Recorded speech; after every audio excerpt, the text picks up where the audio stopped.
Lah mengenai dengan tu ada seorang isteri yang beragama Hindu, suami dia tu lah telah mengislamkan dua orang anak dia, dan juga pihak berkuasa juga kita dan mengaitkan pihak berkuasa beragama yang cuba untuk nak mengungkalkan agama dia. Boleh Ustaz mungkin ada pandangan? Asal dalam Islam, anak-anak semuanya dilahirkan dalam keadaan fitrah. Oleh kerana anak-anak lahir dalam keadaan fitrah, maka kita tak salahkan budak-budak. Kita tak tuduh anak kafir. Mak bapak yang menentukan agamanya. Oleh kerana Islam dianggap sebagai agama yang dominan dalam fiqh Islam keseluruhannya, fiqh Islam, maka agama sentiasa mengikut mak ataupun bapak yang Muslim. Kalau mak dia Muslim, anak dikira Muslim. Kalau bapak dia Muslim, anak dikira Muslim. Kerana kemudian kena tahu keadaan tadi, Islam siadah. Islam berada pada keadaan ketuanan dia tuan. So orang tak rasa rendah diri dengan Islam Orang tak rasa rendah diri dengan Islam. Maka perbahasan ni tak jadi bukan satu benda yang dianggap sebagai kontroversi pada zaman dulu. Kemudian zaman berubah, kita ada keadaan baru di Malaysia. Semua orang claim hak dia. Bila satu orang anak, bapa masuk Islam, anak masih kecil, kata anak 6 bulan, anak nak diserah pada siapa? Kalau dahulu dia mesti diserahkan kepada yang menyelamatkan agama dia, iaitu kepada bapa dia lah. Tapi dalam masa yang sama, fiqh Islam juga, anak hendaklah diserahkan kepada orang yang paling dapat menjaga kepentingan dia. Macam mana kalau bapa yang masuk Islam tu tak berapa terjaga? Bukan semua orang Islam baik. Hadut Islam dah pun bukan semua baik. Masuk Islam tapi perangai entah apa-apa, dan dia tak mampu jaga anak ni. Maksudnya sejauh mana dia boleh jadi bapa? Adakah mak dia tetap tidak ada hak untuk menjaga dia, sedangkan mak dia boleh masih menyusukan dia, mak dia. Ini timbul perkara-perkara yang seperti ini. Dan Islam tidak menghukum anak, kerana anak ni pada Islam tak ada kafir Islam, anak fitrah. Dan kita kena tahu ayat Tuhan yang turun, la ikraha fid din, tidak ada paksaan dalam agama. Ayat ini turun antara sebabnya, kata Ibnu Katsir, ialah kerana apabila bapa orang Ansar telah masuk Islam, anak-anak mereka dulunya mereka pernah serah kat Yahudi, anak jadi Yahudi. Bila mereka masuk Islam, mereka rasa kesedaran, mereka nak ambil balik anak mereka supaya jadi Islam bersama dengan bapa mereka. Lalu Allah turunkan tidak ada paksaan dalam agama. Hatta artinya anak sendiri tak boleh paksa. Ayat ni jika lihat Ibnu Katsir kata, anak sendiri tak boleh paksa. Sebab kerana tak dipaksa, sebab apa? Kerana Islam diterima secara kesedaran, bukan secara paksaan. Apa kita nak buat dengan kes anak yang seperti ini? Sebab tu saya rasa, saya cadangkan beberapa benda. Pertama, saya minta, bukan ini pandangan hukum, ini ijtihad.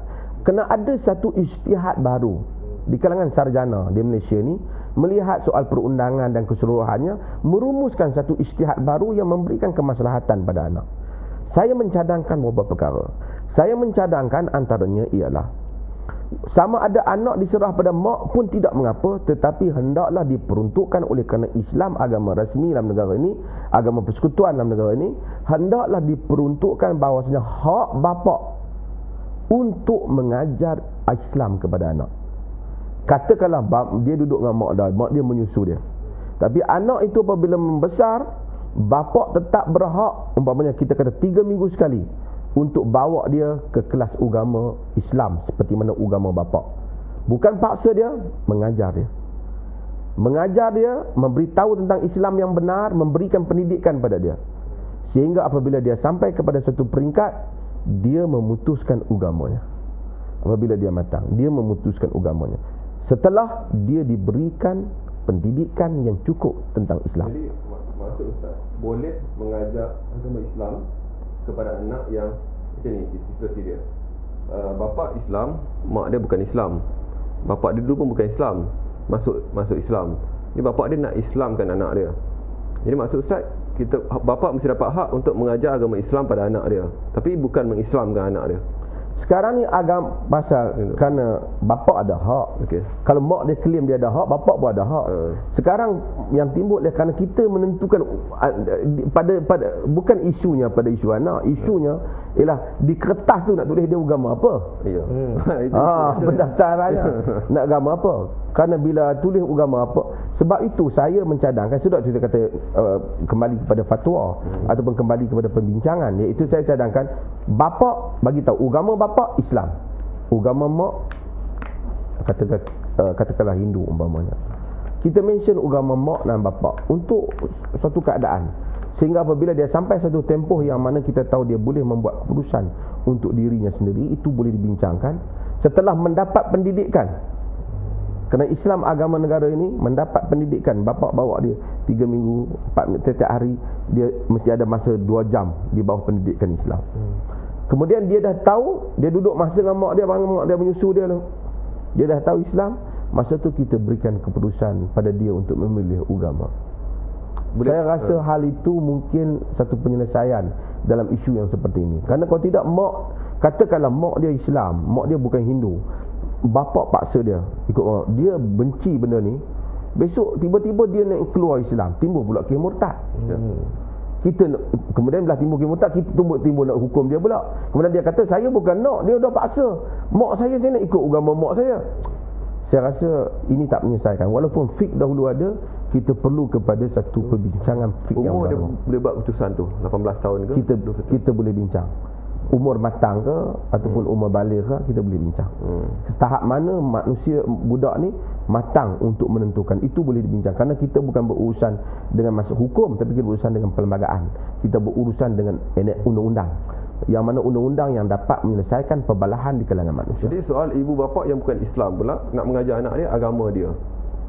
Sebab kalau bapa diberi peluang, dia duduk dengan mak dia nak ajar, dia tak payah mention lah, terpulang pada dia mesti ajar anak dia punya. Kalau dia tak ajar hak dia, tapi hak peruntukan untuk anak diberikan pendidikan Islam mesti. Dan itu mesti ditanggung. Kalau bapa tak mampu, mesti ditanggung oleh pihak zakat, mesti ditanggung oleh pihak Majlis Agama Islam. Peruntukan yang cukup untuk dia membolehkan dia pergi ke kelas Islam.